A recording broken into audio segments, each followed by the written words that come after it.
वानखेड़े पूरा एक नेक्सस चला रहे थे, वसूली की जा रही थी और उन्होंने दावा किया कि वो जो खत था वो एनसीबी के किसी अज्ञात अधिकारी ने उन्हें भेजा है।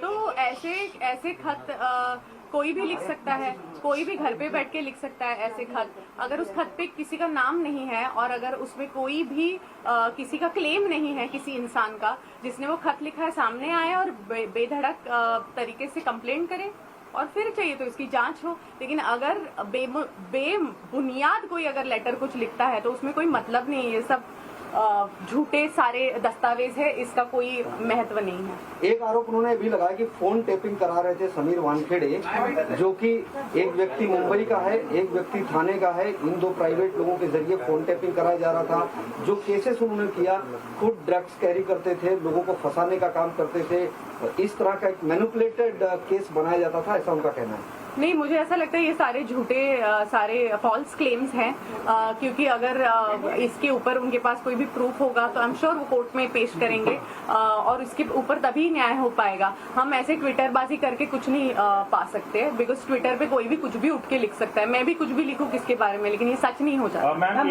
एक इल्जाम ये भी है कि समीर वानखेड़े ने 2007 में यूपीएससी के एग्जाम को लेकर एक फेक सर्टिफिकेट बनवाया था, कास्ट सर्टिफिकेट, और उसके आधार पर उन्होंने एग्जाम दी थी और नौकरी पाई है। इस पर आपका क्या कहना है मैम? और ये भी कह रहे हैं कि एक दलित का हक मारा गया जिसमें मुझे ऐसा लगता है कि उनके पूरे गांव का आप सर्टिफिकेट देख लीजिए, पूरे उनके वानखेड़े परिवार का आप सर्टिफिकेट देख लीजिए, और जो डैडी ने भी दिखाए थे कल और प्रूफ भी किया है कि उनकी कास्ट ओरिजिनल है। और एक इंसान सर्टिफिकेट बना सकता है ना, पूरा गाँव थोड़ी ना बना लेगा सर्टिफिकेट। तो मुझे ऐसा लगता है थोड़ा रिसर्च उसमें तो उनका थोड़ा कम पड़ गया, जरा ज्यादा बेटर प्रिपेयर हो गया। नवाब मलिक का ये भी इल्जाम है कि उनका ऑनलाइन सर्टिफिकेट, सबके बर्थ सर्टिफिकेट अवेलेबल होते हैं इंटरनेट पर, उनका ऑनलाइन सर्टिफिकेट नहीं मिल रहा है। ऐसा क्यों? उनका बर्थ सर्टिफिकेट कहाँ पर है समीर वानखेड़े? तो इनकी रिसर्च टीम फैंटास्टिक रिसर्च करके वो जब लिखते हैं तो उन्होंने और फैंटास्टिक रिसर्च करके वो फाइंड आउट करना चाहिए कि उनका ऑनलाइन सर्टिफिकेट। हमने तो पेश किया ना ऑनलाइन सर्टिफिकेट, उनका जो भी रियल बर्थ सर्टिफिकेट है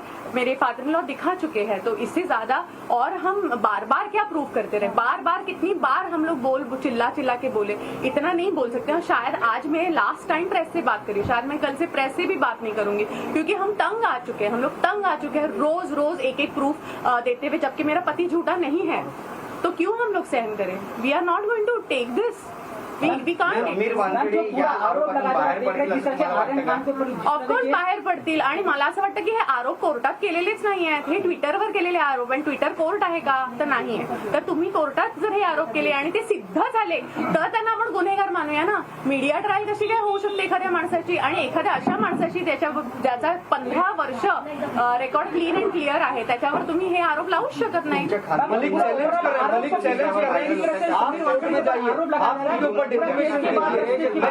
मलिक चैलेंज कर रहे हैं कि आप कोर्ट में जाइए, आप डिफेमेशन कीजिए, अगर उनके खुलासे को लेकर किसी तरह की कोई आपत्ति है तो। हम लोग क्यों जाए कोर्ट में?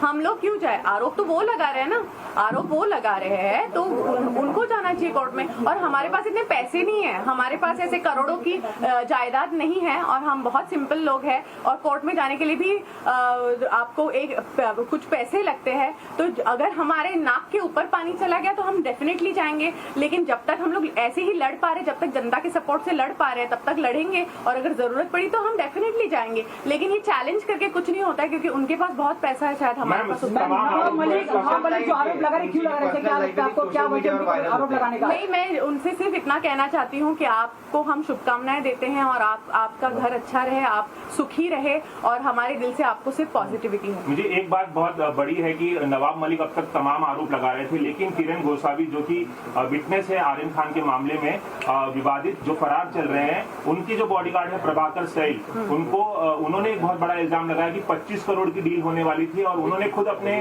कानों से सुना है कि 8 करोड़ उसमें से समीर वानखेड़े को मिलने वाले थे। ये बहुत बड़ा इल्जाम लगाया है, और क्या कहेंगे इस पे आप?